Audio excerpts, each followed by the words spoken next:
Orang bilang sudah terlanjur basah. Iya, mandi sekalian. Biar aku beritahu satu hal. Terkadang melihat ke masa depan bisa jadi sangat jelas, hingga membuatmu merinding. Terutama saat perutmu sudah berteriak selama berbulan-bulan bahwa ada sesuatu yang salah. Tapi apa aku mendengarkannya? Tentu tidak. Aku sibuk berpura-pura menjadi suami yang baik. Si bodoh yang bisa diandalkan. Tipe pria yang percaya begitu saja saat istrinya bilang dia harus lembur untuk keempat kalinya dalam seminggu itu. Malam itu hari Selasa, dan seharusnya itu sudah menjadi pertanda bahaya pertama, karena tidak pernah ada hal baik yang terjadi di hari Selasa. Aku berbaring telentang di ranjang ukuran king size yang kami pilih bersama. Ranjang yang kami beli dari pameran furniture di Grand Indonesia, di mana pramuniaganya dengan kurang ajar mengatakan kami akan menciptakan banyak kenangan indah di atasnya. Yah, ternyata istriku Sinta memang sedang menciptakan kenangan. Tentu saja bukan denganku. Aku berada dalam kondisi aneh antara sadar dan tidur. Belum sepenuhnya pingsan, tapi otakku sudah mulai memutar cuplikan mimpi-mimpi ganjil. Saat itulah aku mendengar suara pancuran air menyala lagi. Ini adalah mandi keduanya hari ini. Aneh, mengingat Sinta jauh dari kata penggila kebersihan. Jangan salah sangka, dia tidak jorok. Tapi dia tipe wanita yang mandi 2 hari sekali jika tidak ada janji penting. Tapi 2 kali dalam sehari. Pikiran bawah sadarku menyimpan fakta itu di dalam folder berlabel kejanggalan. Saat suara air masih terdengar, mataku menangkap sesuatu. Tas tangannya tergeletak di kursi rias. Kelihatannya seperti baru saja meledak. Resletingnya terbuka dan separuh isinya tumpah ruah, berserakan di lantai parket kayu kami. Seperti tempat kejadian perkara di pinggiran Jakarta.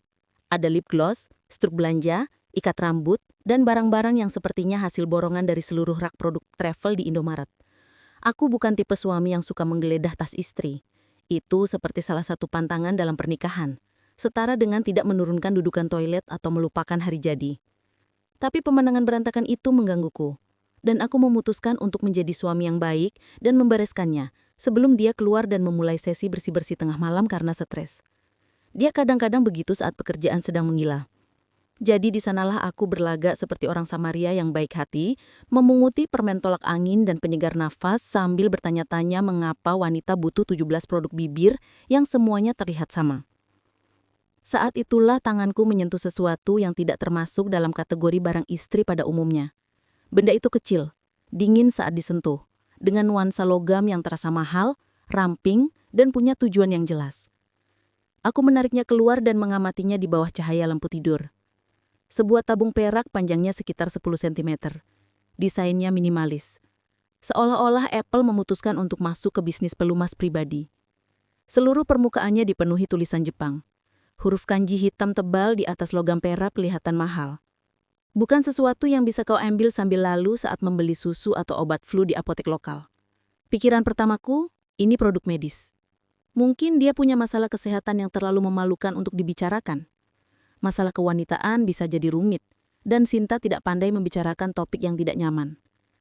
Tapi setelah dipikir lagi, kalau ini produk medis, kenapa dari Jepang? Dan kenapa dia tidak bilang apa-apa padaku?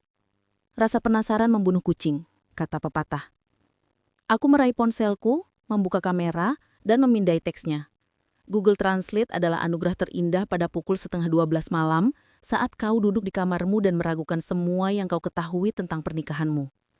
Ketika hasil terjemahan muncul di layar, aku merasa suhu darahku turun setidaknya 10 derajat.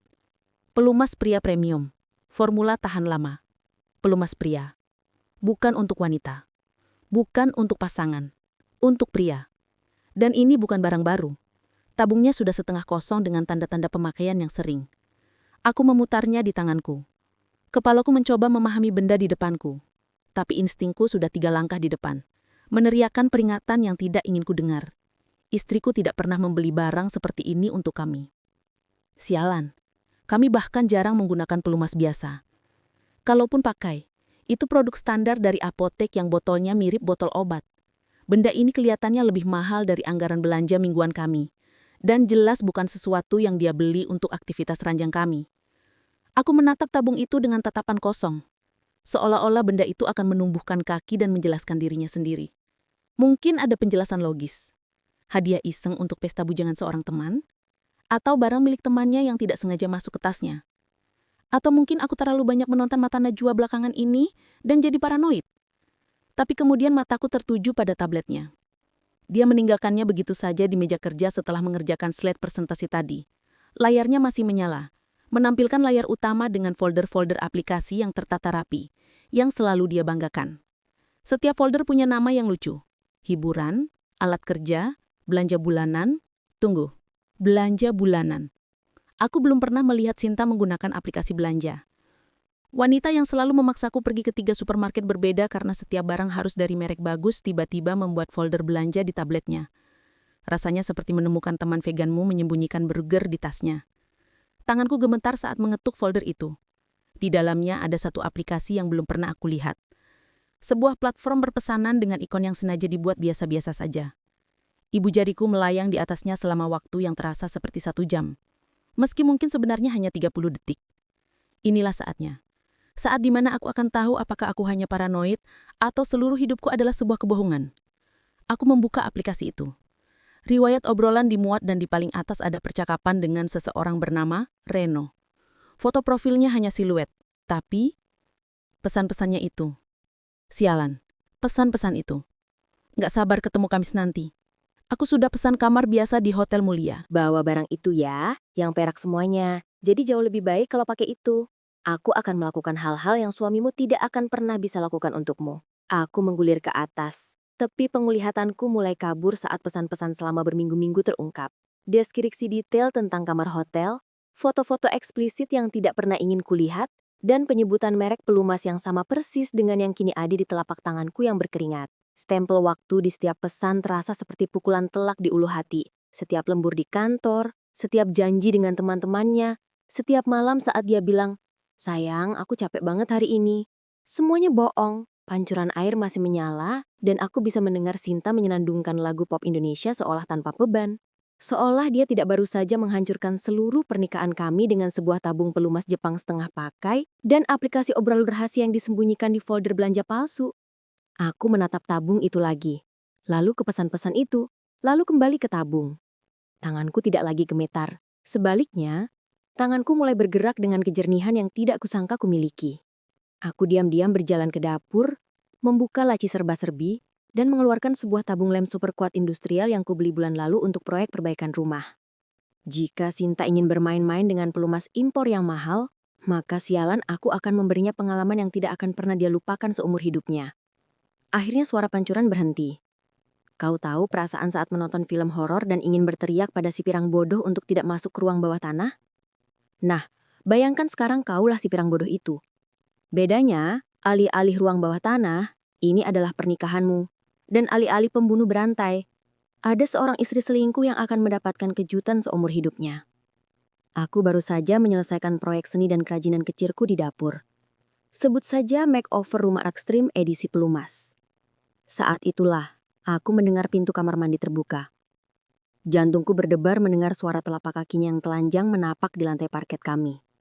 Tapi bukan dengan cara yang romantis seperti dulu. Lebih seperti aku akan segera menyaksikan hidupku meledak secara real time. Aku bergegas kembali ke tempat tidur, menggenggam tabung ramuan cinta Jepang yang sudah dimodifikasi itu. Seolah-olah itu adalah cawan suci pembalasan pernikahan. Tanganku kini lebih stabil. Aneh bukan? Kau akan berpikir menemukan perselingkuhan rahasia istrimu akan membuatmu lebih gemetar bukan lebih tenang. Tapi memiliki sebuah rencana, bahkan jika itu rencana yang benar-benar gila, memberikan semacam fokus yang menenangkan jiwa seorang pria. Sinta keluar dari kamar mandi seolah-olah dia sedang audisi untuk iklan sampo. Tubuhnya terbalut handuk putih tebal yang kuberikan sebagai hadiah Natal 2 tahun lalu. Handuk yang sama yang dulu bisa membuat detak jantungku berpacu setiap kali dia dengan santai menjatuhkannya setelah mandi. Sekarang itu hanya terlihat seperti kostum yang dia kenakan untuk memainkan perannya sebagai istri yang setia. "Sayang," katanya. Dan aku bersumpah suaranya memiliki nada manis palsu yang digunakan wanita saat mereka mencoba menyembunyikan sesuatu. Kau tahu nada itu? Nada yang sama saat mereka pergi membeli deterjen tapi pulang setelah menghabiskan 3 juta di Sogo. Kamu kelihatan capek. Capek? Aku baru saja mengetahui seluruh pernikahanku adalah penipuan dan aku kelihatan capek. Aku hampir tertawa terbahak-bahak, tapi sebaliknya, aku hanya mengangguk dan mengeluarkan suara samar yang bisa diartikan apa saja. Darya, hari ini berat hingga aku tahu kamu selingkuh dengan si Reno itu. Dia berjalan ke dapur. Dapur? Di rumah kami yang kami beli saat kami masih percaya pada hal yang sama, seperti selamanya, dan sampai maut memisahkan kita. Aku mendengar suara-suara biasa kehidupan rumah tangga. Dia bergerak, membuka lemari, menyalakan keran. Seorang wanita yang berpura-pura menjadi istri yang penuh kasih sambil mungkin merencanakan kencan berikutnya. Beberapa menit kemudian dia kembali dengan segelas susu. Menawarkannya kepadaku seperti persembahan damai. "Minum ini," katanya.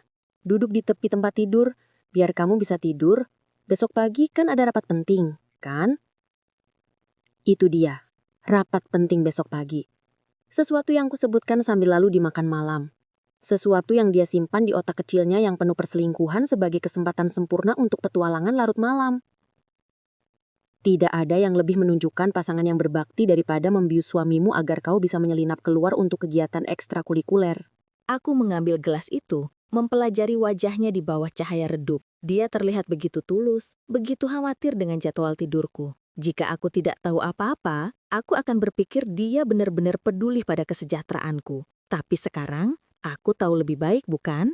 "Makasih sayang," kataku menyesap sedikit. Rasanya normal, tapi hey, aku bukan ahli rasa obat tidur yang dicampur susu. Bisa jadi obat flu, bisa jadi tidak ada apa-apa. Tapi fakta bahwa dia yang biasanya tidak peduli sedikit pun dengan insomniaku, tiba-tiba mengkhawatirkan tidurku, ya, itu sangat mencurigakan. Aku pura-pura meminum setengah gelas lalu meletakkannya di nakas dengan senyum. "Terima kasih, kamu memang yang terbaik. Aku cinta kamu." Kata-kata itu terasa seperti abu di mulutku, tapi wajahnya berseri-seri dengan apa yang tampak seperti kasih sayang yang tulus. Itulah yang benar-benar membuatku gila. Bukan hanya fakta bahwa dia selingkuh, tapi bahwa dia bisa menatapku dengan mata penuh cinta itu sambil merencanakan kencannya dengan si fotografer Reno. "Aku juga cinta kamu," bisiknya membungkuk untuk mencium keningku seolah aku adalah anak yang sakit. Seolah aku bukan suami yang akan segera dia hianati. Dia naik ke tempat tidur di sampingku, dan aku bisa merasakan hangat tubuhnya melalui handuk itu. Dulu itu akan menjadi isyarat bagiku untuk bergerak,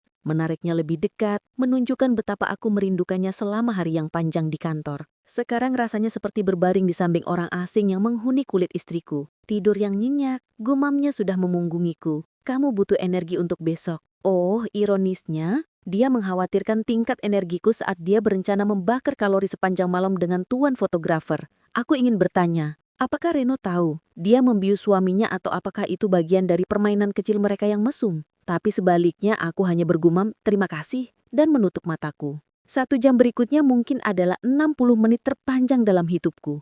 Aku berbaring di sana, mendengarkan napasnya. Menunggunya berubah menjadi ritme yang dalam dan teratur yang menandakan dia pikir aku sudah benar-benar pulas. Setiap beberapa menit, aku mengeluarkan dengkuran kecil atau mengubah posisi, menyempurnakan penampilanku sebagai suami yang sepenuhnya terbius. Dia teliti, aku harus mengakuinya. Dia menunggu 1 jam penuh sebelum bergerak, mungkin untuk memastikan apapun yang dia berikan padaku punya cukup waktu untuk bekerja. Aku merasakan kasur bergeser saat dia dengan hati-hati menyelinap dari tempat tidur. Gerakan terselubung dari seseorang yang pernah melakukan tarian ini sebelumnya. Aku membuka satu mata sedikit, cukup untuk melihat siluetnya dalam kegelapan. Dia telah mengganti handuknya dengan gaun hitam. Gaun seksi yang biasanya dia simpan untuk makan malam hari Juadi. Jadi kami. Dia sedang melias wajah di meja rias, mengoleskan lipstik dengan perhatian yang biasanya dia berikan untuk acara-acara khusus. Tepat pukul 12.45 dini hari, aku mendengar pintu depan kami terbuka dengan lembut.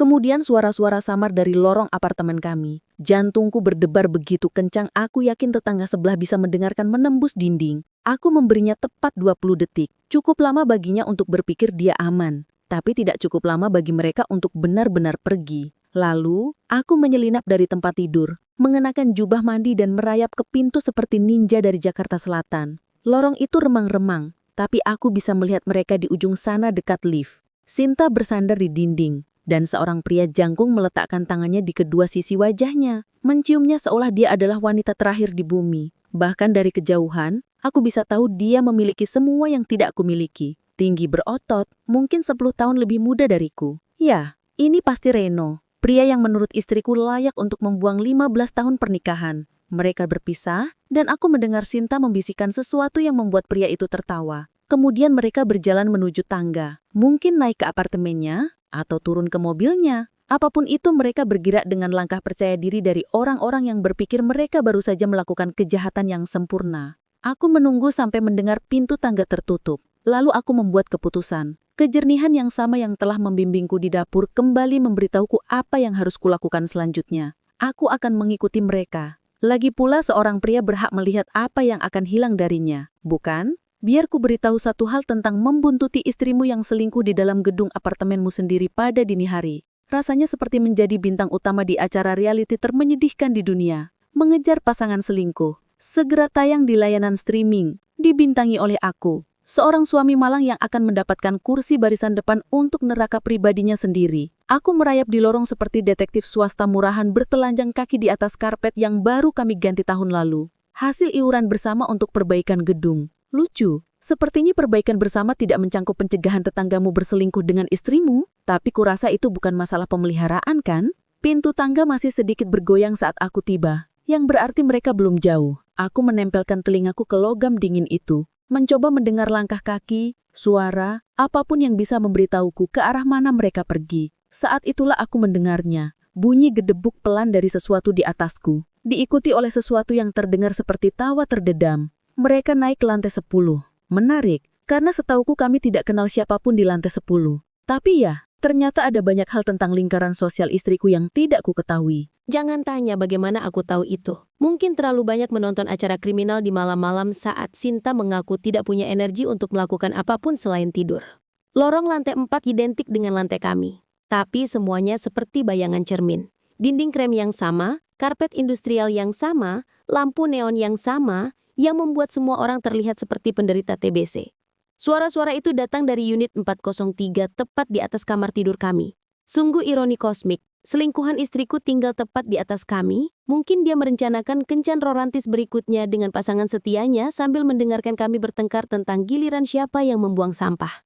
Aku mendekan tubuhku ke dinding di sebelah unit 403, merasa seperti karakter dalam film thriller anggaran rendah yang tidak punya cukup dana untuk set yang sebenarnya. Pintunya adalah pintu triplet murahan yang berlubang di tengahnya. Jenis yang memungkinkanmu mendengar segalanya mulai dari percakapan biasa hingga suara staples dan tampaknya suara pernikahanmu yang hancur berkeping-keping secara real time. Aku nggak percaya kamu tinggal tepat di atas suamiku, kata Sinta. Aku bisa merasakan kegembiraan dalam suaranya. Nada yang sama yang biasa dia gunakan saat kami diam-diam pergi berlibur akhir pekan di masa lalu ketika dia masih berpura-pura menganggapku menarik. Itu yang bikin lebih seru kan? Itu suara Renu. Terdengar percaya diri dengan sedikit aksen yang tidak bisa kutempatkan. Mungkin pernah tinggal di luar negeri. Wanita selalu suka pria seperti itu. Seolah memiliki paspor dari negara lain secara otomatis membuatmu lebih hebat diranjang. Sialan. Benar, kadang-kadang kalau aku dengar dia nonton TV di bawah, aku cuma mikirin kamu di atas sini menungguku. Aku ingin muntah, atau meninju sesuatu. Atau keduanya. Sebaliknya, aku hanya berdiri di sana seperti seorang masokis. Mendengarkan istriku membahas betapa dia menikmati kenyamanan geografis dari pengkhianatannya. Kamu bawa yang kuminta. Suara Rino terdengar lagi, sekarang lebih dekat ke pintu. Tentu saja aku hampir bisa mendengar senyumnya. Aku bawa yang bagus untukmu. Yang bagus? Tabung pelumas Jepang yang sudah kusesuaikan secara khusus yang sekarang dilengkapi dengan lem industrial yang bisa merekatkan pesawat ulang-alik. Aku harus menggigit bibirku agar tidak tertawa terbahak-bahak. Terdengar suara gemerisik. Mungkin Sinta mengaduk-aduk tasnya. Diikuti oleh suara seseorang membuka tutup tabung. Jantungku berdebar sangat kencang. Aku khawatir mereka bisa mendengarnya menembus dinding. Sempurna, kata Reno. Aku suka kalau kamu selalu siap begini. Oh sobat, pikirku. Kamu tidak tahu betapa siapnya dia malam ini. Aku mendengar langkah kaki menjauh dari pintu lebih dalam ke apartemen. Suara-suara itu memudar, tapi aku masih bisa menangkap nada umumnya. Main-main, menggoda, membangun suasana menuju apa yang mereka pikir akan menjadi malam perselingkuhan sukses lainnya. Aku menekan telingaku lebih keras ke pintu menunggu untuk mendengar apa yang akan terjadi selanjutnya. Sebagian diriku ingin mendobrak pintu itu dan menghadapi mereka, melihat ekspresi wajah mereka saat rahasia kecil mereka terbongkar. Tapi bagian lain dari diriku, bagian yang dengan susah payah mengganti isi tabung itu, ingin menunggu dan melihat bagaimana drama ini akan berlangsung. Apartemen itu sunyi selama beberapa menit. Mungkin mereka sedang memulai acara utama. Aku membayangkan Reno berbaring di perabotan murahannya, merasa cukup puas dengan dirinya sendiri karena telah merayu seorang wanita yang sudah menikah yang tinggal tepat di bawahnya dan bahkan membuatnya membawa perlengkapan sendiri. Lalu aku mendengar suara Sinta. Santai saja, ini akan luar biasa. Kata-kata terakhir yang terkenal. Ya sayang, selama sekitar 30 detik tidak ada apapun selain jenis suara yang kau harapkan dari dua orang yang berpikir mereka akan mengalami saat-saat terbaik dalam hidup mereka. Sedikit gerakan, napas berat, dan latar belakang audio umum dari dua orang dewasa yang akan segera mengetahui bahwa Karma memiliki selera humor yang benar-benar aneh. Lalu semuanya berubah. Apa ini? Suara Rino tajam dan bingung.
Sialan, kita menempel. Itu dia momen yang kutunggu-tunggu. Suara manis dari dua orang peselingkuh yang menyadari bahwa malam penuh gairah mereka baru saja berubah menjadi keadaan darurat medis. Aku menyeringai seperti orang gila. Wajahku menempel di pintu, mendengarkan kepanikan mereka meningkat. "Jangan ditarik," desis Sinta. "Nanti malah makin parah." "Gimana caranya nggak ditarik? Kita benar-benar menempel seperti di lem." "Gak mungkin, ini pelumas bukan lem." "Oh, istriku yang manis dan bodoh. Kalau saja kau tahu betapa salahnya dirimu." Beberapa menit berikutnya seperti mendengarkan acara komedi paling memuaskan di dunia. Mereka mencoba segalanya. Air dari wastafel dapur, sabun dari kamar mandi, bahkan sesuatu yang terdengar seperti minyak goreng. Tidak ada yang berhasil. Lem super kuat industrial melakukan persis seperti yang dirancangnya. Menciptakan ikatan permanen antara dua permukaan. Dalam kasus ini, permukaan itu kebetulan adalah istriku yang selingkuh dan pacarnya. "Kita harus telepon seseorang," kata Reno. Suaranya tegang karena rasa sakit dan malu. "Telepon siapa? Mau bilang apa?" "Gak tahu, dokter, ambulans 119. Ya Tuhan, ini memalukan sekali." "Kamu belum lihat apa-apa, sayang." Setelah sekitar 40 menit upaya yang semakin putus asa untuk memisahkan diri, mereka akhirnya menyerah. Aku mendengar Reno menelpon. "Ya, halo, 119? Saya butuh ambulans. Agak sulit dijelaskan tapi kami semacam menempel." Aku memutuskan itu adalah isyaratku untuk pergi. Lagi pula aku tidak ingin berada di lorong saat petugas medis tiba. Itu akan canggung bagi semua orang yang terlibat. Tapi, saat aku berjalan kembali menuruni tangga, aku tidak bisa menahan senyum. Tahap 1 selesai. Terkadang alam semesta memiliki selera humor yang begitu aneh, begitu sempurna, disesuaikan untuk memberikan ironi maksimal, sehingga kau hampir harus percaya pada semacam keadilan kosmik. Karena saat aku berjalan kembali ke apartemenku, masih mengenakan jubah mandi, mendengarkan suara kepanikan yang samar dari unit 403, aku merasa seolah-olah baru saja menyaksikan campur tangan ilahi terbesar sejak Musa membelang Laut Merah. Aku menyelinap kembali ke apartemenku dan mengambil posisi di lorong, tepat di sebelah pintu depan. Itu adalah titik pandang yang sempurna untuk pertunjukan. Lubang intip di pintu depan kami menawarkan pemandangan lensa mata ikan cliff dan sebagian besar lorong. Yang berarti aku akan mendapatkan kursi barisan depan untuk keadaan darurat medis paling lucu dalam sejarah gedung kami. Suara-suara dari lantai atas telah meningkat dari kepanikan menjadi krisis skala penuh. Aku sekarang bisa mendengar suara Reno melalui langit-langit semakin keras dan putus asa seiring berjalannya waktu. "Ini gak berhasil, gak ada yang berhasil." "Jangan teriak," bentak Sinta. Tapi bahkan bisikannya cukup keras untuk menembus dinding tipis. "Nanti tetangga dengar." "Oh sayangku, para tetangga pasti akan mendengar, melihat, dan mungkin merekam semuanya di ponsel mereka. Ini tahun 2024, tidak ada yang pribadi lagi. Terutama ketika melibatkan dua orang telanjang yang saling menempel seperti proyek seni dan kerajinan porno." Terdengar langkah kaki di lorong atas, lalu suara pintu apartemen Reno terbuka. "Iya? Halo? Kami yang menelpon untuk keadaan darurat." Suaranya tegang, berbicara dengan seseorang di telepon lantai 4 unit 403. "Dan tolong lakukan ini diam-diam." "Diam-diam?" Tentu pasti ada cara diam-diam untuk menangani dua orang dewasa yang saling menempel dengan lem super saat berselingkuh.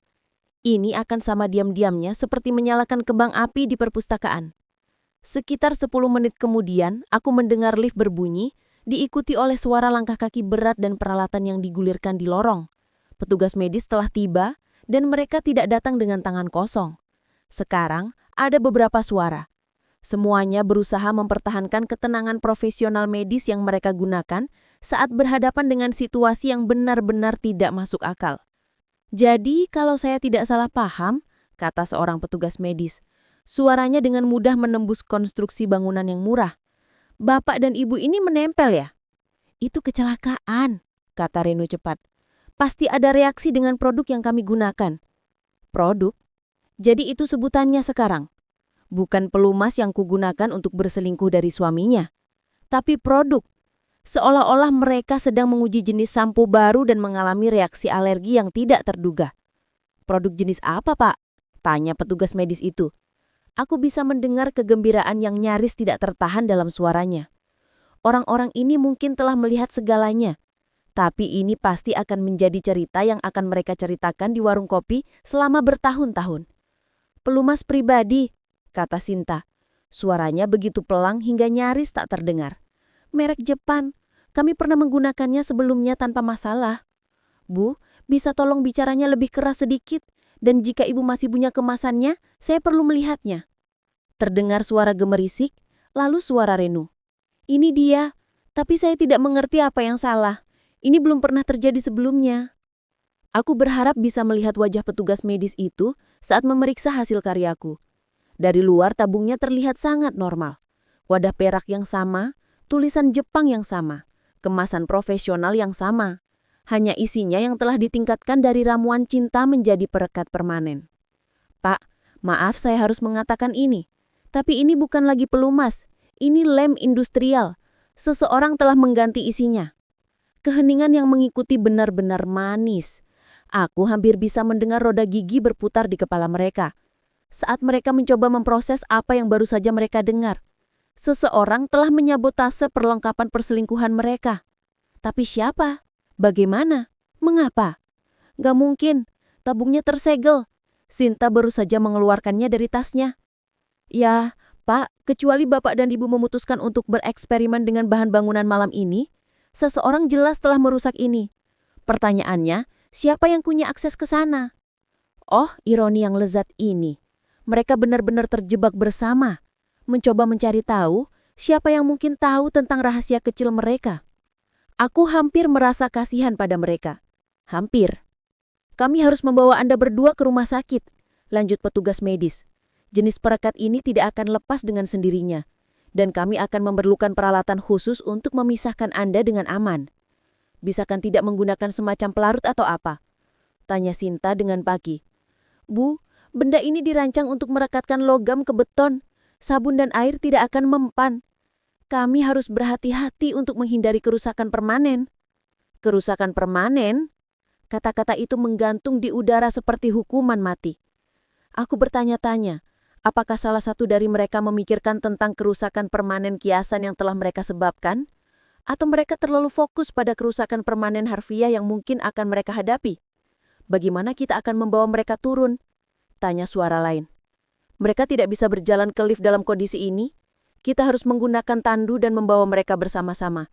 Ini akan sedikit canggung." Canggung adalah pernyataan yang diremehkan. Aku membayangkan logistik membawa 2 orang dewasa yang saling menempel dalam cara yang paling intim, menuruni 4 lantai tangga dan masuk ke ambulans. Ini akan memerlukan pemecahan masalah kreatif yang signifikan. "Saya ingin kamu mencoba untuk tetap diam sebisa mungkin," kata kepala petugas medis. "Gerakan apapun bisa memperburuk hal-hal. Kami akan menutupi Anda dengan selimut, memasukkan Anda ke tandu, dan membawa Anda ke UGD." "Bagaimana dengan privasi kami?" tanya Reno. "Akan ada orang di lorong, tetangga dengan kamera." "Pak, saya mengerti khawatir Anda. Tapi prioritas kami saat ini adalah memberikan perawatan medis kepada Anda." "Privasi? Yah, itu akan sedikit sulit dalam situasi saat ini." Aku mendengar lebih banyak pergerakan dari lantai atas, suara peralatan dipasang dan kesibukan umum para profesional medis yang mencoba mencari cara menangani situasi yang jelas tidak ada dalam manual pelatihan mereka. Dan kemudian, tibalah saat yang kutunggu-tunggu. Pintu apartemen Reno terbuka diikuti oleh suara beberapa pasang kaki di lorong atas. Mereka akan membawa mereka keluar. Aku mengambil posisi di lubang intip untuk pertunjukan sekali dalam sehidup. Ini lebih baik dari TV berbayar, lebih baik dari acara reality apapun, lebih baik dari pagi Natal. Ini adalah keadilan yang disajikan dingin, dengan sisi penghinaan publik. Lift berbunyi, dan aku mendengar dengung mekanis tandu yang digulirkan keluar. Melalui lubang intip, aku bisa melihat petugas medis mengarahkan sesuatu yang besar dan tertutup selimut ke arah lift. Selimut itu tidak cukup besar untuk menutupi semuanya, dan aku bisa melihat sekilas 2 pasang kaki yang menonjol pada sudut yang sangat aneh. Di belakang mereka, kerumunan kecil tetangga yang tertarik oleh keributan itu mengikuti. Ibu Wati dari unit 302 tentu saja sudah mengeluarkan ponselnya. Mahasiswa dari unit 2111 berpura-pura santai tapi jelas merekam semuanya. Bahkan Pak RT yang galak dari lantai 1 pun telah keluar dari sarangnya untuk melihat ada apa. Pintu lift tertutup dan gedung menjadi sunyi kecuali obrolan bergairah dari tetangga yang membahas apa yang baru saja mereka saksikan. Aku menunggu beberapa menit lagi lalu sedikit membuka pintu dan melangkah ke lorong. Malam yang sibuk. Yah, kata Ibu Wati masih memegang ponselnya. Lihat apa yang terjadi? Aku menggelengkan kepala, memasang ekspresi tetangga bingung terbaikku. Saya dengar sirine, tapi saya sedang tidur. Ada apa? Ada 2 orang menempel. Mereka harus membawa keduanya ke rumah sakit dengan 1 tandu, katanya. Matanya berbinar karena gosip. Menempel?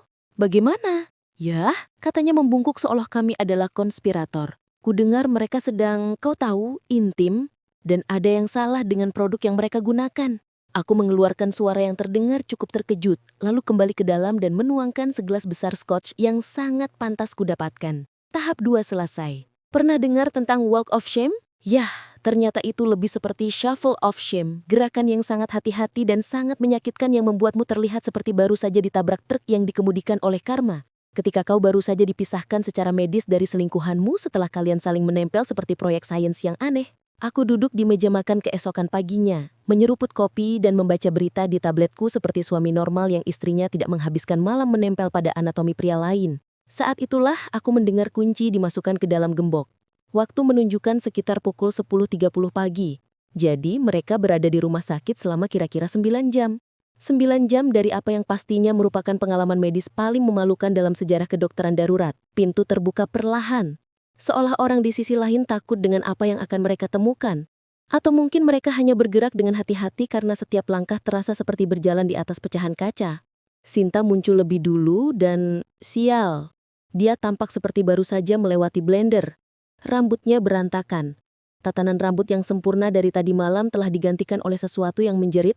Aku baru saja menghabiskan 9 jam di ranjang rumah sakit mencoba menjelaskan kepada para profesional medis mengapa aku menempel pada pria yang bukan suamiku. Riasannya benar-benar luntur. Wajahnya pucat dan kuyu, dan lingkaran hitam di bawah matanya membuatnya tampak 10 tahun lebih tua dalam semalam. Tapi cara dia bergeraklah yang benar-benar menjadi tanda dari aku telah membuat pilihan hidup yang sangat-sangat buruk. Dia berjalan pincang, seolah setiap langkah menyakitkan. Kakinya sedikit terbuka yang menunjukkan bahwa duduk akan menjadi sebuah petualangan yang cukup menantang. Gaun hitam seksi yang dia kenakan untuk merayu Rino kusut dan ternodai oleh sesuatu yang tampak seperti disinfektan rumah sakit. Selamat pagi sayang, kataku tanpa mengalihkan pandangan dari tabletku.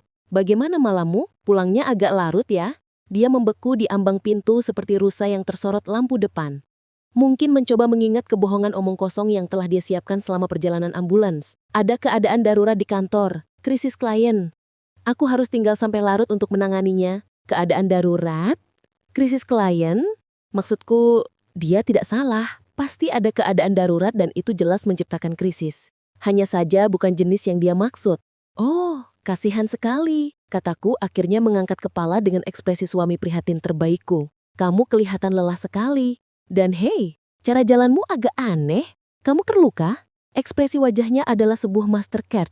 Dia mencoba mempertahankan ilusi bahwa dia telah menghabiskan malam berurusan dengan spreadsheet dan panggilan video sambil secara bersamaan mencoba menjelaskan mengapa dia terlihat seperti baru saja melewati alat penyiksaan abad pertengahan. Aku jatuh dari tangga di kantor. Pinggangku terkilir. Jatuh dari tangga. Tentu itu salah satu cara untuk menggambarkan dipisahkan secara medis dari kekasihmu setelah insiden lem super. Aku harus mengagumi kreativitasnya bahkan jika eksekusinya kurang. Oh tidak, kamu sudah ke rumah sakit. Seharusnya kamu memeriksakannya. Sudah, katanya cepat. Maksudku, ya, aku pergi ke UGD. Katanya cuma terkilir biasa. Mereka memberiku obat pereda nyeri. Dia sekarang tertatih-tatih menuju kamar tidur, jelas ingin melepaskan gaun yang sekarang berbau disinfektan medis dan keputusan yang buruk dan berganti menjadi sesuatu yang lain. Tapi sebelum dia bisa melarikan diri, ada ketukan lain di pintu. Aku bangkit untuk membukanya. Aku punya firasat siapa itu. Dan benar saja, di sana berdiri Rino. Dia tampak seperti baru saja menjalani 12 ronda dengan petinju kelas berat yang spesialisasinya meninju selangkangan. Dia tinggi. Aku harus mengakuinya. Mungkin sekitar 188 cm dengan otot lamping yang berasal dari rutinitas gym yang konsisten dan metabolisme yang tidak dirusak oleh 15 tahun pernikahan dan makan karena stres. Harinya dapat didebatkan siapapun di antara mereka yang menghadapi malam mencari atau bermalam bersama selangkang. Rambutnya gelap dan ditata dengan gaya acak-acakan yang butuh waktu 1 jam untuk mencapainya. Dan dalam keadaan normal, dia mungkin adalah tipe pria yang akan disebut tampan oleh kebanyakan wanita. Tapi ini bukan keadaan normal. Celana jenisnya tidak dikancingkan di bagian atas, tergantung longgar di pinggulnya. Seolah-olah dia tidak tahan ada sesuatu yang menyentuh area itu. Dia bergerak dengan gaya berjalan pincang hati-hati yang sama seperti Sinta. Dan wajahnya memiliki rona pucat yang kau dapatkan setelah menghabiskan malam mendengarkan para profesional medis membahas alat kelaminmu dalam istilah klinis di bawah lampu neon. Halo, katanya. Suaranya tegang. Apakah Sinta ada? Kami perlu bicara tentang pekerjaan tadi malam. Pekerjaan? Seolah-olah itu adalah bencana alam yang menimpa mereka, bukan hasil yang dapat diprediksi dari perselingkuhan yang bertemu dengan lem industrial. Tentu saja, masuklah, kataku, minggir dengan senyum ramah. Sinta baru saja pulang dari kantor, sepertinya ada keadaan darurat yang membuatnya sibuk semalaman. Mata Reno sedikit melebar, dan aku melihatnya melirik ke arah kamar tidur tempat Sinta menghilang. Dia mungkin bertanya-tanya apakah dia sudah menyusun alibi yang rumit, dan jika demikian, versi mana yang seharusnya dia ikuti? Iya, katanya perlahan. Keadaan darurat kantor itu, Anda tahu bagaimana itu? Oh, aku tahu, lanjutku, menutup pintu di belakangnya. Manajemen krisis, pengendalian kerusakan, mencoba memperbaiki hal-hal yang salah besar. Terkadang situasi itu membutuhkan penanganan yang sangat sensitif. Aku menyindir habis-habisan, tapi aku tidak bisa menahannya. Pria itu berdiri di ruang tamuku, mungkin masih merasakan efek pelarut industrial yang mereka gunakan untuk memisahkannya dari istriku. Dan dia sama sekali tidak tahu bahwa aku tahu persis jenis keadaan darurat yang membuat mereka berdua sibuk semalaman. Sinta muncul dari kamar tidur dengan celana olahraga dan kaos longgar, pakaian yang menjerit, "Aku tidak baik-baik saja dan aku tidak ingin ada yang menyentuh tubuhku." Ketika dia melihat Renu di ruang tamu Ami, wajahnya melewati sekitar 17 ekspresi berbeda dalam 2 detik. "Reno," katanya. Suaranya hati-hati terkendali. "Apa yang kamu lakukan di sini?" "Kita perlu membahas situasi tadi malam." Mereka berdua berbicara dalam kode, mencoba berkomunikasi tentang keadaan darurat medis mereka dengan cara yang tidak akan membuatku curiga. Rasanya seperti menonton 2 orang mencoba membahas perampokan bank hanya dengan menggunakan kata-kata yang bisa kau temukan di buku anak-anak. "Kenapa kalian tidak duduk?" saranku dengan ramah. "Kalian berdua kelihatan tidak sehat." Tatapan yang mereka tukar adalah kepanikan murni. Duduk jelas bukan bagian dari rencana mereka. Yang berarti kunjungan rumah sakit mereka bahkan lebih traumatis dari yang kubayangkan. "Sebenarnya, aku pikir aku harus berbaring," kata Sinta cepat. "Obat pereda nyeri ini membuatku pusing. Dan aku juga harus pergi," tambah Reno. "Aku hanya ingin memastikan kamu baik-baik saja." "Tentu saja dia baik-baik saja," kataku melingkarkan lenganku di bahu Sinta. Dia tersentak saat aku menyentuhnya, tapi mencoba menyamarkannya sebagai kelelahan. "Istriku kuat, dia bisa menangani apapun yang dilemparkan kehidupan padanya." Reno mengangguk dengan canggung dan menuju pintu, bergerak seperti koboi yang menghabiskan terlalu banyak waktu di pelana. "Aku akan menelpon Mulanti tentang proyek itu, Jah," kata Sinta lemah. "Proyek itu."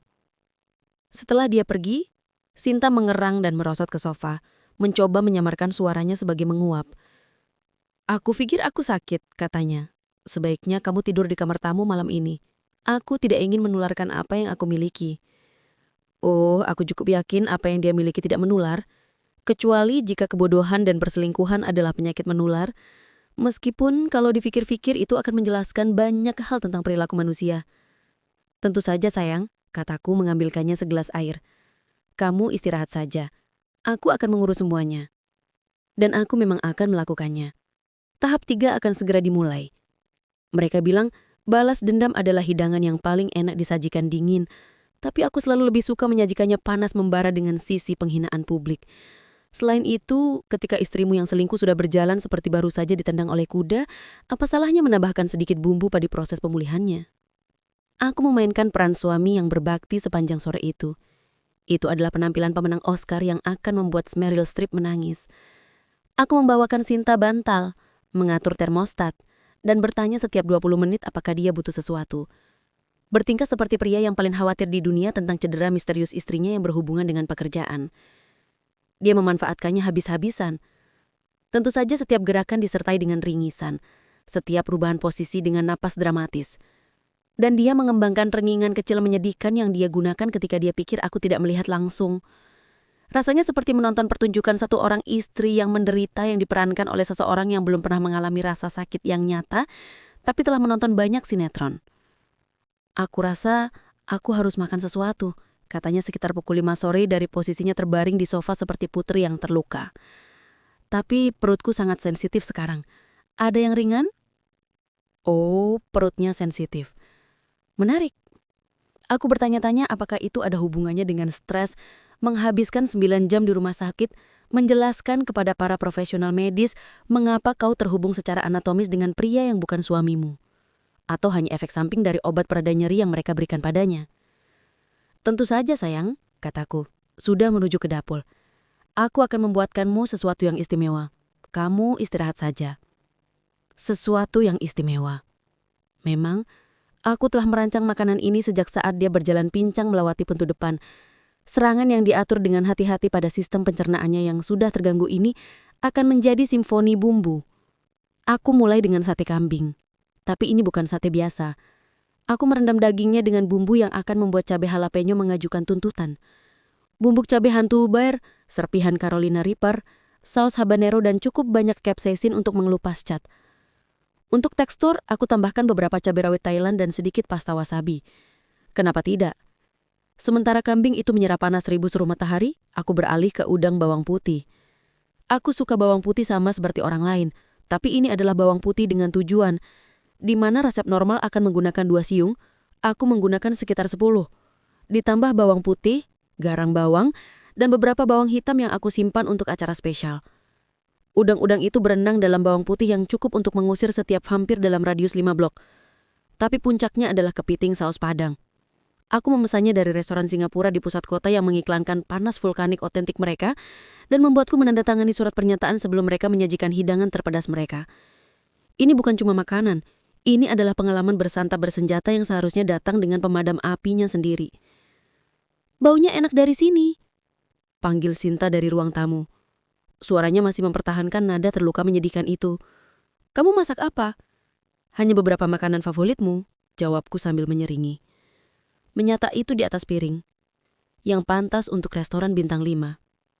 Presentasinya bagus, penataan level restoran yang menutupi fakta bahwa ini adalah makanan yang dirancang untuk menyiksa seseorang dengan organ dalam yang terganggu. Oh, wow, kata Sinta mencoba duduk di sofa. Ini kelihatan luar biasa, kamu tidak perlu repot-repot. Bukan masalah sama sekali, aku meyakinkannya, meletakkan nampan di meja kopi. Aku tahu betapa kamu suka makanan pedas. Dan setelah malam yang kamu lalui, aku pikir kamu butuh sedikit comfort food. Itulah kejeniusan rencanaku. Sinta memang suka makanan pedas. Dalam keadaan normal, dia bisa menangani tingkat kepedasan yang akan membuat kebanyakan orang lari mencari susu. Tapi ini bukan keadaan normal kan? Seluruh sistem pencernaannya mungkin sudah dalam keadaan memberontak karena stres, obat pereda nyeri, dan makanan rumah sakit apapun yang mereka paksakan padanya selama masa tinggalnya di neraka medis yang berkepanjangan. Dia menggigit sate kambing pertama, dan aku memperhatikan wajahnya seperti elang mempelajari mangsanya. Untuk sesaat, ekspresinya adalah kekaguman murni. Dagingnya dimasak dengan sempurna, rasanya kompleks dan seimbang. Dan dalam keadaan lain, itu akan menjadi makanan yang benar-benar luar biasa. Kemudian panasnya menghantam. Dimulai dengan matanya yang sedikit melebar. Diikuti dengan jeda dalam mengunyah dan menelan yang sangat hati-hati yang menunjukkan bahwa dia sudah menyesali pilihan hidupnya. Tapi dia sudah terlanjur basah kuyup, terjebak oleh kebutuhannya untuk mempertahankan topeng bahwa semuanya baik-baik saja. Ini enak sekali, katanya. Tangannya meraih gelas air. Gerakannya terlalu cepat untuk dianggap santai. Sangat beraroma. Beraroma? Ya, itu salah satu cara untuk menggambarkannya. Dia dengan gagah berani melanjutkan ke udang. Setiap gigitan membutuhkan lebih banyak air dan jeda yang lebih lama. Bawang putih itu melakukan tugasnya. Aku bisa melihat butiran keringat terbentuk di dahinya. Meskipun apartemen kami dijaga pada suhu 22 derajat yang nyaman, tapi kepiting saus padanglah yang benar-benar menjadi pukulan telak. Dia menggigit satu suap, dan aku melihat seluruh tubuhnya menegang seolah-olah dia baru saja disetrum. Wajahnya memerah, lalu pucat. Lalu warna hijau menarik yang belum pernah kulihat pada manusia sebelumnya. Aku butuh. Dia memulai lalu berhenti. Mungkin karena berbicara membutuhkan pernafasan, dan pernafasan saat ini bukan temannya. Lebih banyak air? Tanyaku dengan ramah. Sudah mengisi ulang gelasnya. Sepertinya itu cukup pedas. Seharusnya aku memperingatkanmu. Dia mengangguk dengan putus asa, menenggak seluruh gelas dalam 3 tegukan. Tapi kerusakan sudah terjadi.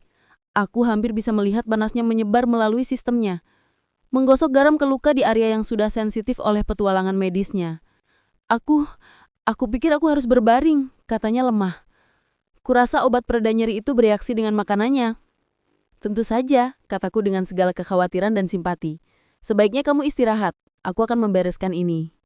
Dia mencoba bangkit, bergerak lebih hati-hati dari sebelumnya, dan tertatih-tatih menuju kamar tidur seperti wanita yang melintasi ladang ranjau. Setiap langkah tampak menyakitkan, dan aku harus menggigit bagian dalam pipiku untuk menahan senyum. Saat dia menghilang di lorong, aku mendengar ponselku bergetar dengan pesan teks. Itu dari temanku Budi, yang bekerja di rumah sakit. Bro, lo gak akan percaya kasus yang masuk UGD tadi malam. Harus panggil spesialis buat misahin pasangan yang nempel pas lagi begituan. Hal paling lucu yang pernah gue lihat. Serius, balasku. Gila, mereka baik-baik ya. Secara fisik akhirnya bakal baik-baik aja. Tapi si cowok kena infeksi di area pemisahan. Harus dirawat inap buat antibiotik. Ceweknya pulang, tapi bakal gak nyaman buat beberapa waktu. Infeksi.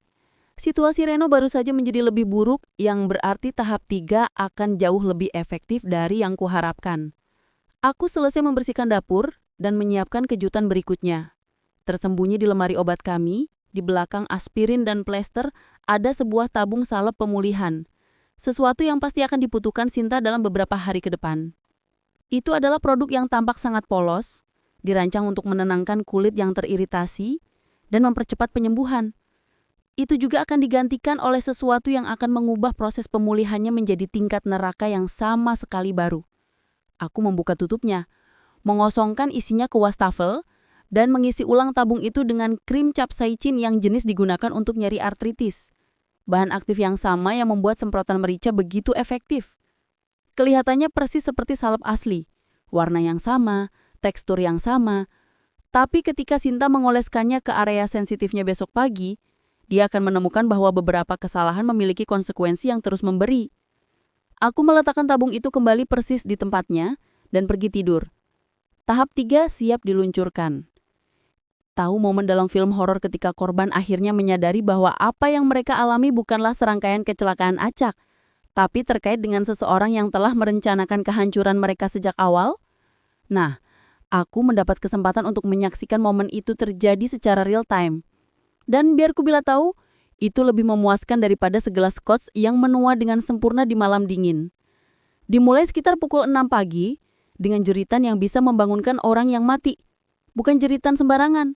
Ini adalah jeritan primal yang menguras isi baru dari seseorang yang baru saja menemukan bahwa hari mereka akan berubah dari buruk menjadi "tolong bunuh aku sekarang". Jeritan itu datang dari kamar mandi kami, diikuti dengan cepat dengan suara seseorang yang mencoba memadamkan api dengan tangan kosong. Aku sudah bangun. Aku sudah berbaring di tempat tidur kamar tamu selama 1 jam terakhir, menunggu momen yang tepat ketika Sinta akan mengoleskan salep pemulihan yang dia yakini akan menenangkan anatomi tubuhnya yang sudah trauma. Penantian itu hampir membuatku gila. Rasanya seperti menunggu final acara reality yang paling aneh di dunia. Sialan, teriaknya. Dan aku mendengar sesuatu pecah di kamar mandi. Mungkin suara tabung salep yang membentur lantai ubin. Saat dia menyadari bahwa benda yang seharusnya menyembuhkannya malah membakarnya dari dalam. Aku memberinya tepat 10 detik. Cukup lama bagi capsaicin untuk benar-benar bekerja. Tetapi tidak terlalu lama, sehingga dia mulai curiga mengapa aku tidak datang untuk membantu. Lalu aku melompat dari tempat tidur dan berlari ke kamar mandi berlagak seperti suami yang khawatir. "Sinta, ada apa?" teriakku melalui pintu yang terkunci. Gadis pintar. Dia telah mengembangkan masalah kepercayaan dalam hal dilihat dalam keadaan rentan.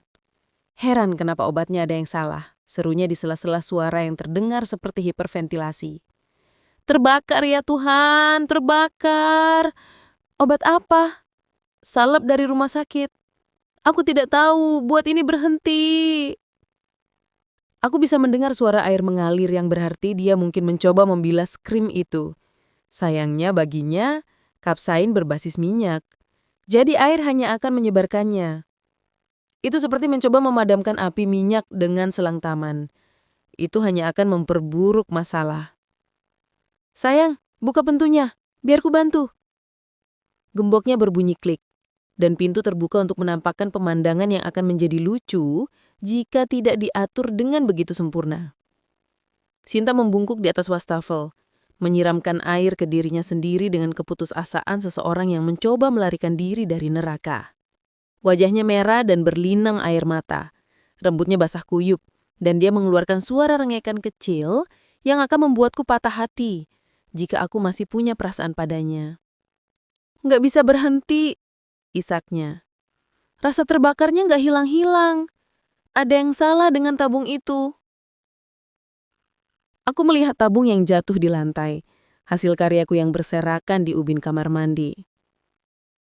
Aneh, kataku, mengambilnya dan memeriksanya seolah-olah aku baru pertama kali melihatnya. Ini merek yang biasa kamu pakai kan? Mungkin mereka ganti formula, atau mungkin sudah kedaluarsa. Aku nggak peduli, buat ini berhenti. Keindahan capsain adalah ia tidak hanya membakar. Ia menciptakan panas yang dalam dan menembus yang terasa seperti berasal dari tulangmu. Dan ketika mengenai jaringan sensitif, terutama jaringan yang sudah trauma oleh sesuatu seperti prosedur pemisahan medis darurat, itu berubah menjadi jenis rasa sakit yang membuatmu mempertanyakan setiap keputusan yang pernah kau buat. Kita harus ke rumah sakit, kataku melingkarkan handuk di bahunya yang gemetar.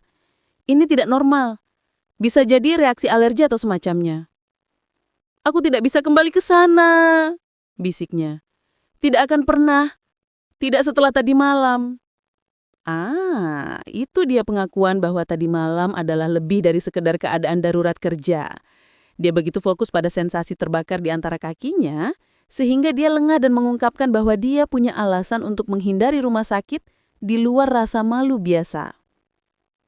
Sayang, ini serius, kataku. Menangkup wajahnya dengan kedua tangan dengan semua kelembutan seorang suami yang berbakti. Aku mencintaimu. Aku tidak akan membiarkan apapun terjadi padamu. Tapi ini bukan sesuatu yang bisa kita tangani di rumah. Perjalanan ke rumah sakit adalah simfoni penderitaan. Sinta tidak bisa duduk dengan benar di kursi penumpang. Dia setengah berbaring, setengah meringkuk, mencoba menemukan posisi yang tidak memperburuk rasa sakit yang membara. Setiap gundukan di jalan membuatnya tersentak dalam gelombang penderitaan baru, dan dia mencengkram gagang pintu begitu erat sehingga aku khawatir dia akan merobeknya. Bagaimana ini bisa terjadi? Dia terus bertanya. Bagaimana ini bisa terjadi kalau saja dia tahu jawabannya?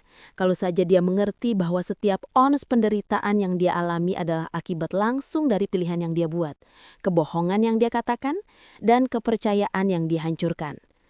Tapi tingkat kesadaran diri itu jauh di luar jangkauannya.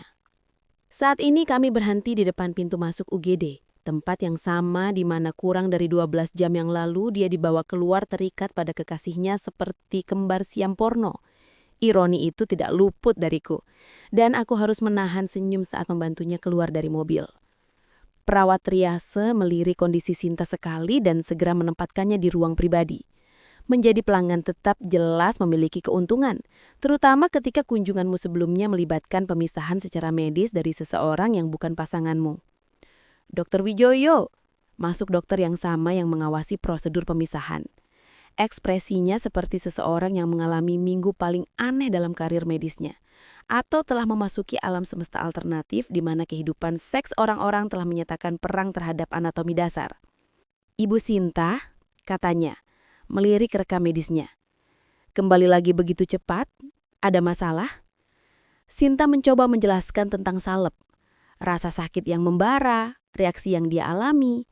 Dr. Wijoyo mendengarkan dengan kesabaran profesional yang datang dari pengalaman bertahun-tahun menangani misteri medis. Tapi aku bisa melihat kekhawatiran tumbuh di matanya saat dia memeriksanya. Tingkat peradangan ini parah, katanya akhirnya.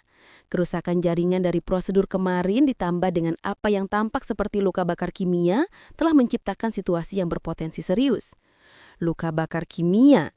Kata-kata itu menggantung di udara seperti hukuman mati. Apakah Anda yakin dengan salep yang Anda gunakan? Tanyanya. Karena reaksi ini konsisten dengan paparan capsain atau iritan serupa. Sinta tampak bingung. Yang bisa dimengerti, mengingat dia sama sekali tidak tahu bahwa suaminya yang tercinta telah melakukan eksperimen kimia dengan perlengkapan pemulihannya. Saya menggunakan tabung yang biasa, katanya lemah. Tapi ada yang salah. Dr. Wijoyo mengangguk termenung. Mengingat tingkat kerusakan dan resiko infeksi, saya akan merekomendasikan intervensi bedah. Kita perlu mengangkat jaringan yang terkena sebelum nekrosis terjadi. Nekrosis itu adalah kata yang menarik perhatian. Kematian jaringan itu berarti kerusakan permanen, jenis konsekuensi yang tidak bisa disembuhkan hanya dengan waktu dan niat baik. Operasi, suara Sinta nyaris berbisik. Sayangnya, ya, kombinasi trauma kemarin dan paparan kimia hari ini telah menciptakan situasi di mana perawatan konservatif tidak akan cukup. Kami perlu membuang jaringan yang rusak untuk memberinya kesempatan terbaik untuk sembuh dengan baik. Aku meremas tangannya sebagai dukungan. Lakukan apapun yang menurut Anda terbaik, Dok. Kami hanya ingin dia baik-baik saja. Formulir persetujuan dibawa masuk dan aku melihat Sinta menandatangani sebagian dari dirinya dengan tangan gemetar. Dia menangis sekarang, bukan hanya karena rasa sakit fisik, tetapi karena kesadaran yang perlahan merayap bahwa tubuhnya akan diubah secara permanen oleh peristiwa 24 jam terakhir. Berapa lama pemulihannya? Tanyaku, memainkan peran suami yang prihatin dengan sempurna. Setidaknya beberapa minggu, jawab Dr. Wijoyo, dan akan ada perubahan permanen. Beberapa sensasi mungkin tidak akan kembali normal. Perubahan permanen? Beberapa sensasi mungkin tidak akan kembali normal. Aku menyimpan frasa-frasa itu dalam pikiranku untuk nanti, untuk dinikmati dalam konteks yang tidak ada hubungannya dengan lingkungan rumah sakit yang steril, dan segalanya berkaitan dengan kepuasan mendalam karena keadilan akhirnya ditegakkan.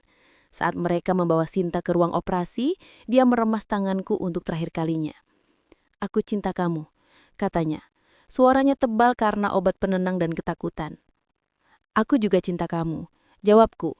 Dan untuk pertama kalinya dalam beberapa bulan, aku bersungguh-sungguh.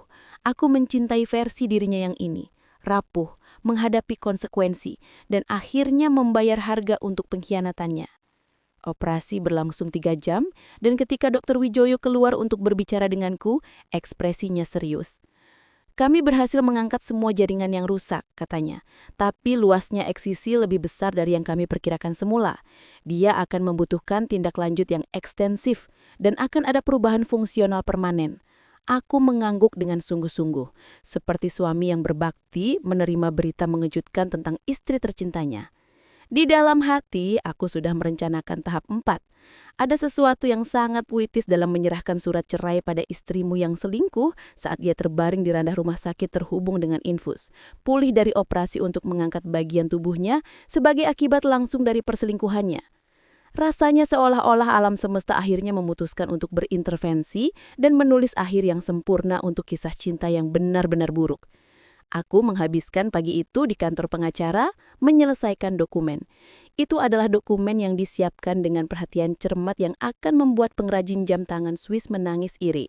Setiap klausa, setiap stipulasi, setiap manuver hukum dirancang untuk memastikan bahwa Sinta akan meninggalkan pernikahan kami dengan apa yang sudah sepantasnya dirinya dapatkan. Tidak ada. Ya, hampir tidak ada. Dia bisa membawa tagihan rumah sakitnya. Dokumen-dokumen itu tersusun rapi di dalam map Manila saat aku berjalan menyusuri koridor rumah sakit. Melewati kamar-kamar yang penuh dengan orang-orang yang mengalami kecelakaan nyata dan keadaan darurat medis yang sah.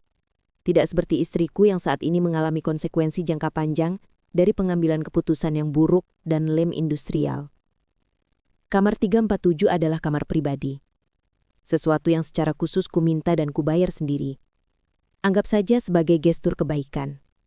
Aku ingin Sinta memiliki privasi untuk percakapan yang akan menjadi percakapan terburuk dalam hidupnya. Jenis privasi yang kau butuhkan saat seluruh duniamu runtuh dan kau ingin berteriak tanpa mengganggu pasien lain. Dia sudah bangun saat aku masuk. Bersandar di bantal, dia tampak seperti telah menua 15 tahun dalam 2 hari terakhir. Operasinya, menurut Dr. Wijoyo, berjalan dengan baik, tetapi pemulihannya akan menjadi proses yang panjang dan tidak nyaman. Dalam beberapa hal, tidak nyaman secara permanen. Tamu datang, katanya lemah. Senyumnya tidak sampai ke matanya. Aku bertanya-tanya kapan. Perawat bilang jam besuk mulai jam 10. Lalu lintasnya macet. Aku berbohong dengan lancar, duduk di kursi di samping tempat tidurnya. Bagaimana perasaanmu? Seperti ditabrak truk, lalu truknya mundur dan menabrakku lagi. Dia sedikit bergeser dan meringis. Dokter bilang aku harus di sini 1 atau 2 hari lagi. Lalu pemulihan di rumah selama beberapa minggu. Pemulihan beberapa minggu itu optimis. Apa yang Dr. Wijoyo katakan kepadaku secara pribadi adalah bahwa pemulihannya akan melibatkan lebih dari sekedar beberapa minggu istirahat. Kita berbicara tentang perubahan permanen pada anatominya, kunjungan rumah sakit yang berkelanjutan, dan jenis komplikasi yang akan menjadi pengingat harian akan pilihannya. Tentang itu, kataku, mengeluarkan map Manila dari tasku, kita perlu bicara. Sesuatu dalam nada suaraku pasti telah memicu insting bertahan hidupnya. Ekspresinya berubah dari kebingungan karena obat menjadi kewaspadaan yang tajam dalam 2 detik. Dia tiba-tiba sangat terjaga, sangat fokus, dan sangat sadar bahwa percakapan ini bukan tentang bunga ucapan semoga lekas sembuh atau bubur ayam. Apa itu? Tanyanya, menatap map itu seolah-olah berisi bom. Surat cerai, kataku, meletakkannya di meja samping tempat tidurnya dengan sikap acuh tak acuh seseorang yang mengantarkan pizza. Kamu harus menandatanganinya. Keheningan yang mengikuti begitu sempurna sehingga aku bisa mendengar tetesan infus menghitung detik. 1 tetes, 2 tetes, 3 tetes. Setiap tetes menandai momen lain saat otak Sinta mencoba memproses apa yang baru saja kukatakan. Apa? Bisiknya akhirnya. Dan harus kukatakan waktunya perempurna. Kata itu keluar tepat saat dosis obat pereda nyeri yang sangat kuat yang mereka berikan padanya menghantam sistemnya, memberikan kualitas yang tidak nyata dan tidak percaya pada suaranya. Surat cerai, ulangku membuka map dan menyebarkan dokumen di atas meja seperti membagikan kartu. Cukup sederhana. Kamu tidak mendapat apa-apa. Aku dapat rumah, mobil, tabungan, investasi. Aku dapat hak asuh penuh atas anak kita. Dia menatap dokumen-dokumen itu seolah-olah ditulis dalam bahasa Sanskerta kuno. Aku tidak mengerti. Kenapa? Kenapa sekarang aku di rumah sakit? Aku baru saja dioperasi. Yah, itulah intinya. Bukan? Aku bersandar di kursiku, menyilangkan kaki, seolah-olah kami sedang membahas rencana akhir pekan. Bukan? Penghancuran total hidupnya. Lihat, aku tahu tentang Reno. Aku tahu tentang perselingkuhan itu. Pesan-pesan di kamar hotel, tabung pelumas Jepang perak yang kau gunakan untuk meningkatkan kegiatan ekstrakurikulermu. Warna di wajahnya menghilang begitu cepat sehingga aku pikir dia akan pingsan. Mulutnya terbuka dan tertutup beberapa kali, tetapi tidak ada suara yang keluar. Dia tampak seperti ikan yang megap-megap mencari udara. Jika ikan bisa mengalami kengerian eksistensial, aku tahu kau membiusku agar kau bisa menyelinap keluar untuk kencanmu. Aku tahu tentang aplikasi pesantren Xi yang kau sembunyikan di folder belanja bulanan. Aku tahu Reno tinggal tepat di atas kita di unit 403. Dan aku tahu keadaan darurat medismu tadi malam bukanlah kecelakaan kerja, seperti yang kau klaim. Setiap pengungkapan menghantamnya seperti pukulan fisik. Aku benar-benar bisa melihatnya. Menyusut, seolah-olah seseorang perlahan-lahan mengeluarkan udara dari seluruh keberadaannya. Bagaimana dia berhasil mengeluarkan suara? Apakah itu penting? Yang penting adalah aku tahu, dan sekarang kau akan menandatangani surat-surat ini, bertanggung jawab atas pilihanmu dan keluar dari hidupku. Dia mencoba untuk duduk tegak, sebuah kesalahan. Mengingat kondisi medisnya saat ini, gerakan itu mengirimkan gelombang rasa sakit ke wajahnya yang hampir sepadan dengan harga tiket masuknya. Kamu tidak bisa melakukan ini, katanya, suaranya dipenuhi keputusasaan. Tidak seperti ini. Tidak saat aku terluka dan rentan. Terluka dan rentan? Aku tertawa, dan tawa itu keluar lebih gelap dari yang kuinginkan. Lucu sekali. Kau cukup mampu untuk membuat keputusan saat kau menyelinap di belakangku. Cukup mampu untuk merencanakan pertemuan hotel dan menggunakan pelumas pada pria lain. Tapi sekarang, setelah ada konsekuensinya, tiba-tiba kau terlalu terluka dan rentan untuk menghadapinya. Itu tidak berarti apa-apa, katanya. Aku bisa melihat air mata mulai menggenang di matanya. Reno tidak berarti apa-apa bagiku, itu hanya fisik, itu adalah kesalahan. Kesalahan? Aku membiarkan kata itu menggantung di udara di antara kami. Kau tahu apa itu kesalahan, Sinta? Kesalahan adalah lupa membeli susu dalam perjalanan pulang.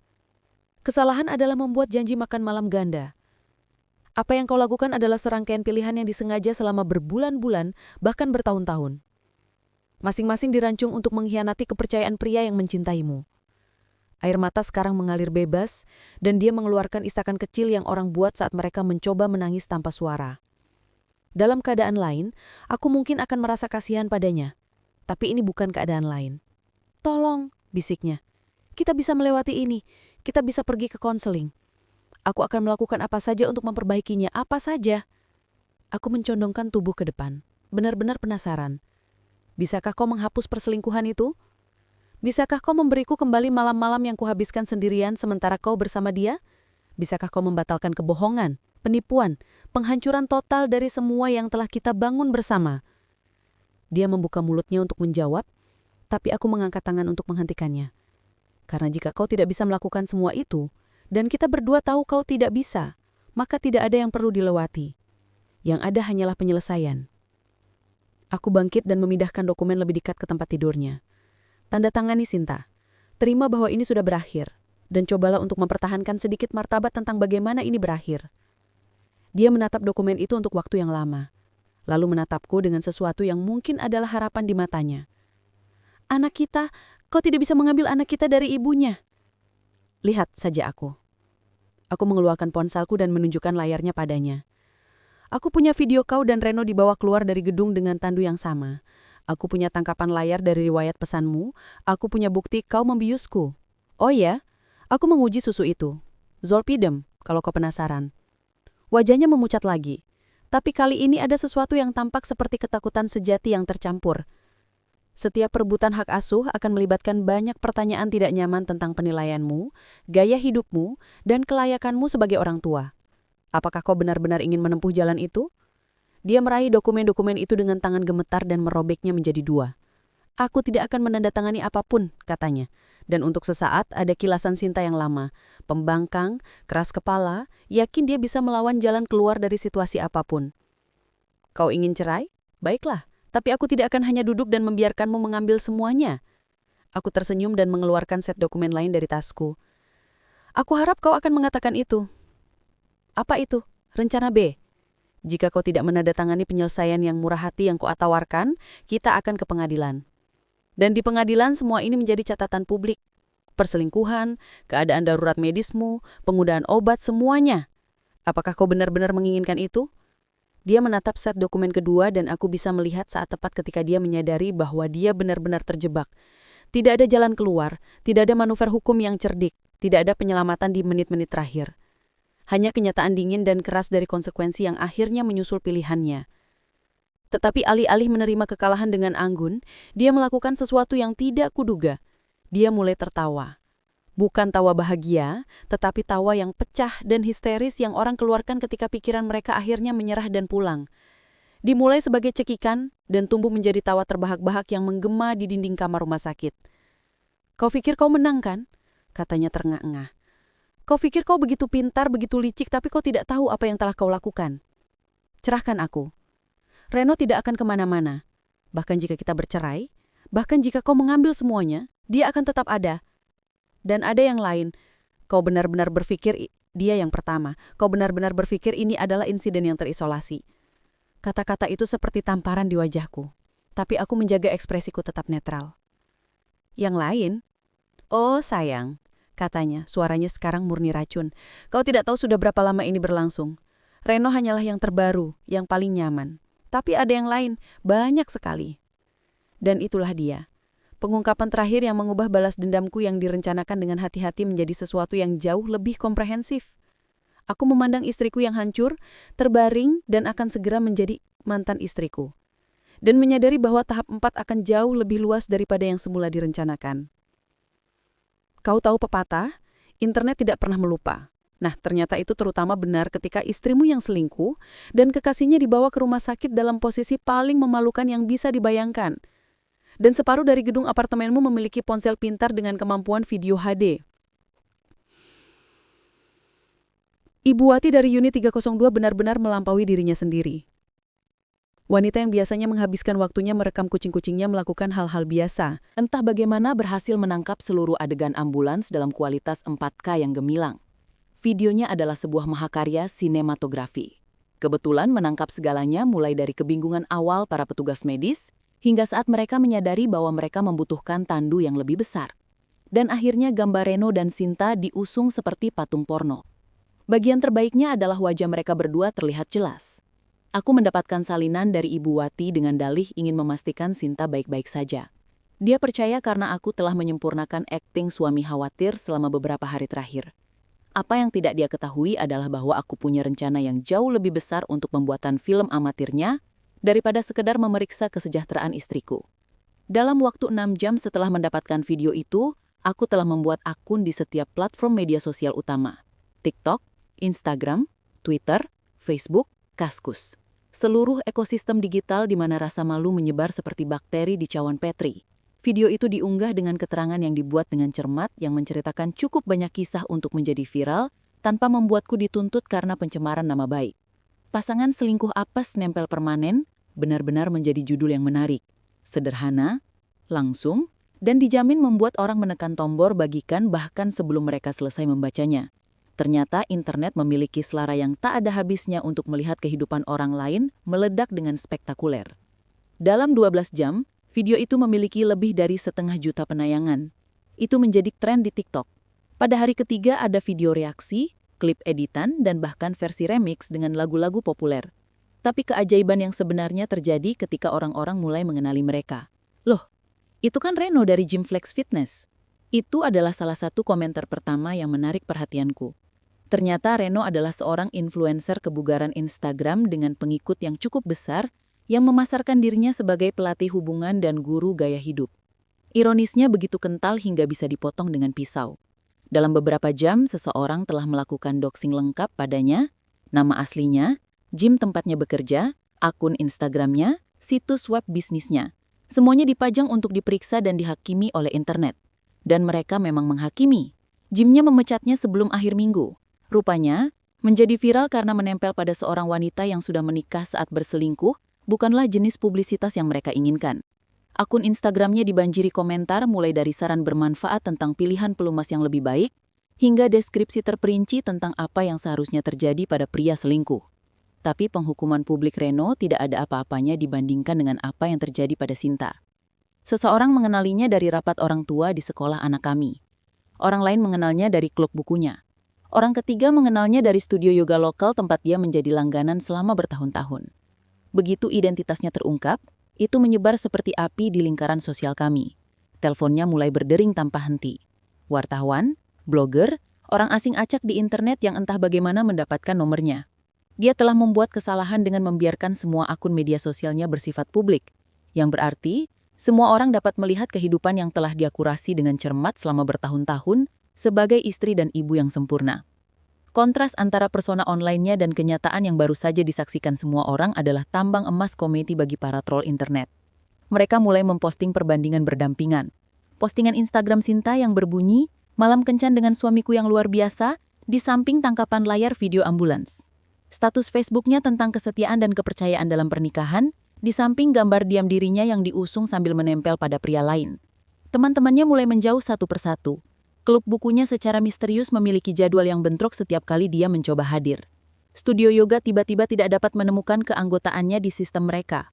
Bahkan kasir di supermarket lokal mulai menatapnya dengan tatapan yang bisa membekukan neraka. Tapi mahakarya yang sebenarnya datang ketika aku menemukan sesuatu yang membuat perselingkuhan Reno tampak seperti amatir. Bukti yang tersembunyi di riwayat penjelajahan tabletnya.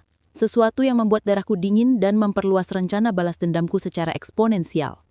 Dia tidak berbohong tentang adanya yang lain. Ada banyak sekali, seluruh jaringan.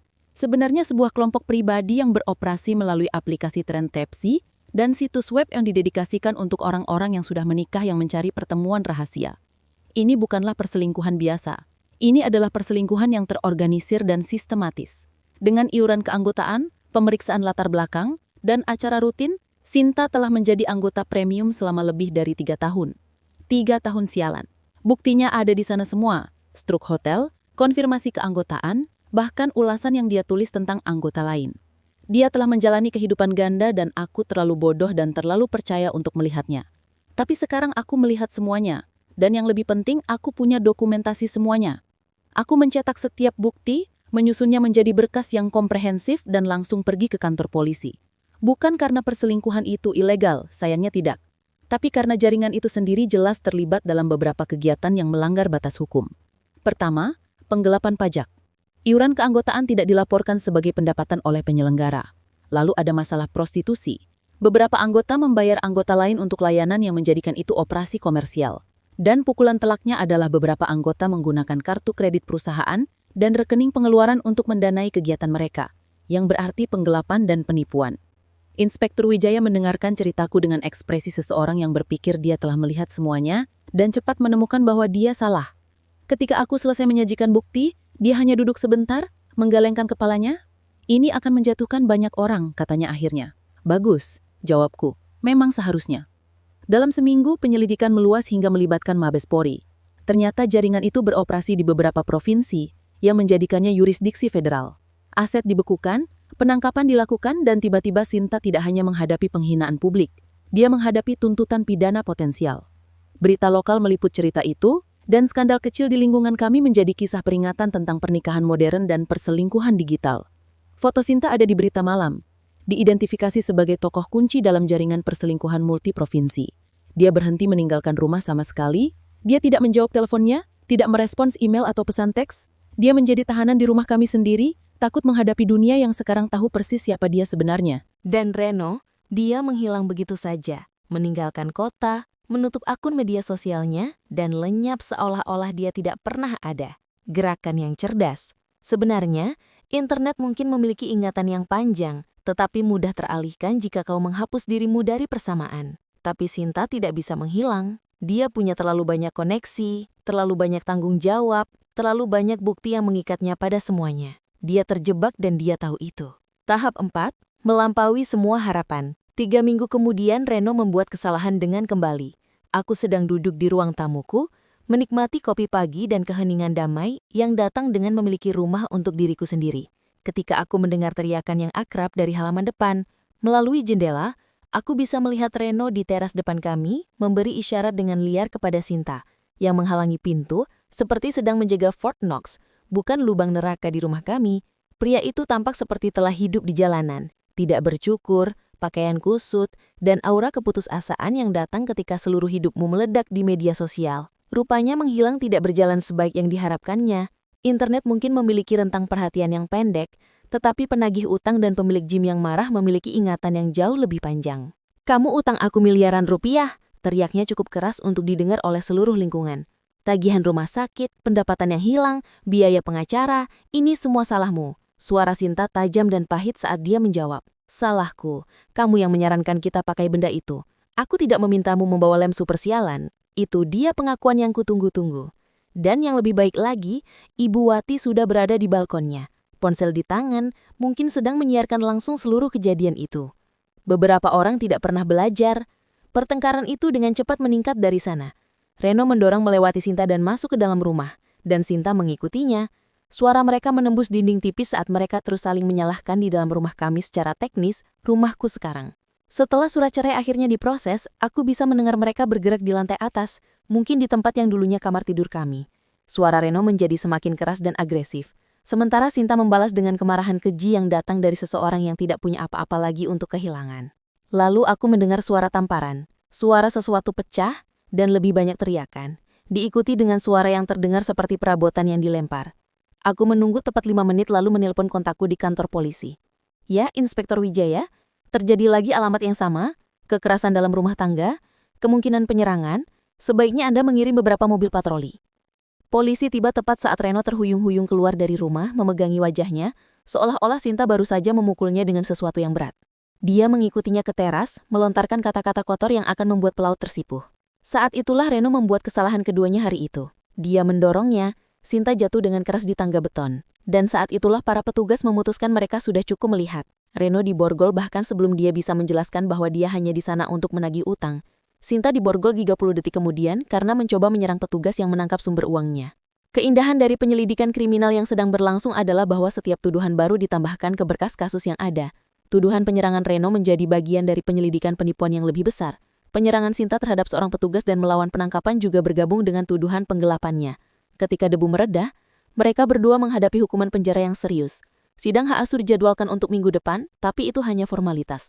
Ketika satu orang tua berada di tahanan menunggu persidangan, dan yang lain memiliki dokumentasi yang membuktikan penipuan dan perselingkuhan sistematis, Hakim Pengadilan Keluarga cenderung membuat keputusan dengan cukup cepat. Aku keluar dari gedung pengadilan itu dengan hak asuh penuh, rumah, mobil, dan awal yang bersih. Anak kami telah tinggal bersama saudara perempuanku selama proses berlangsung, tidak menyadari bahwa ibunya telah menghancurkan hidupnya sendiri melalui kombinasi kebodohan dan keserakahan. Malam itu, aku duduk di rumah yang sunyi dengan segelas scotch berusia 20 tahun, bersulam untuk masa depan yang bebas dari kebohongan, manipulasi, dan pengkhianatan. Tempat itu benar-benar terasa seperti rumah lagi, bukan tempat kejadian perkara. Ponselku bergetar dengan pesan teks dari Inspektur Wijaya. Kasus ditutup, keduanya mengaku bersalah. Sinta 18 bulan, Reno 2 tahun. Pikir Anda ingin tahu? Aku menghapus pesan itu dan menuang gelas lagi. Terkadang keadilan tidak buta. Terkadang ia hanya butuh sedikit bantuan untuk melihat dengan jelas. Ya,